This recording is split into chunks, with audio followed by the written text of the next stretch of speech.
Welcome to today's presentation, everybody. We're going to be discussing the interplay between addiction and mental health and physical health. I just didn't want to make the title quite so long. Over the next 45 minutes to an hour, we're going to define co-occurring disorders, identify the impact of addiction on the individual, identify the impact of mood disorders on the individual, identify the impact of chronic illness or pain on the individual, and then explore the interplay between the three. Obviously, in this presentation, we're talking about the individual.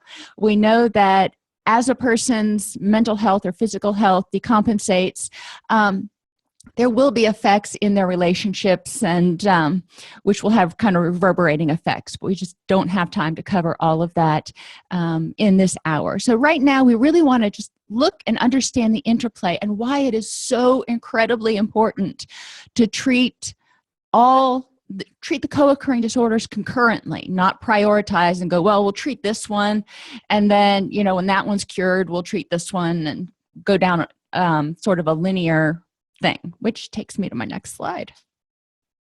Shout out to my Whovian friends.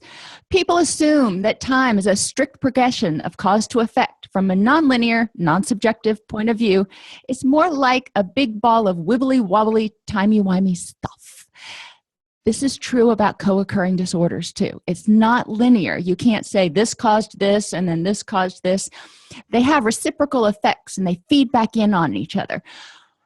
Why is that important? Because, well, it's important for a lot of reasons. Number one, the cool thing is if you pull one string, for example, sleep, which is one of my favorite things in the world, and you start improving people's sleep quality, whatever you have to do to improve that sleep quality is probably going to have positive effects in the other areas of life. Likewise, when people stop sleeping, you know, maybe you're studying for final exam, or you have a big project due at work, or you've got a little one at home and you're getting up every 3 or 4 hours to feed the baby, whatever the case may be, as our sleep goes down and our sleep quality goes down, it also has wibbly-wobbly effects on all other areas of our life. You're never going to be able to watch Doctor Who again without hearing me say that. So why do we care? Co-occurring disorders, and I like the term multi-occurring disorders, but it doesn't really exist, so we'll stick with what exists. Co-occurring, things that occur at the same time, and there can be multiple co-occurring disorders, are the expectation, not the exception. Okay? We are not looking at someone who comes in and they just present with addiction and go, hey, you know, I have an addiction, but my mood is great. My self-esteem is great. I have no pain. I have no physical problems. My relationships are awesome. I just want to quit abusing alcohol. It just doesn't happen like that.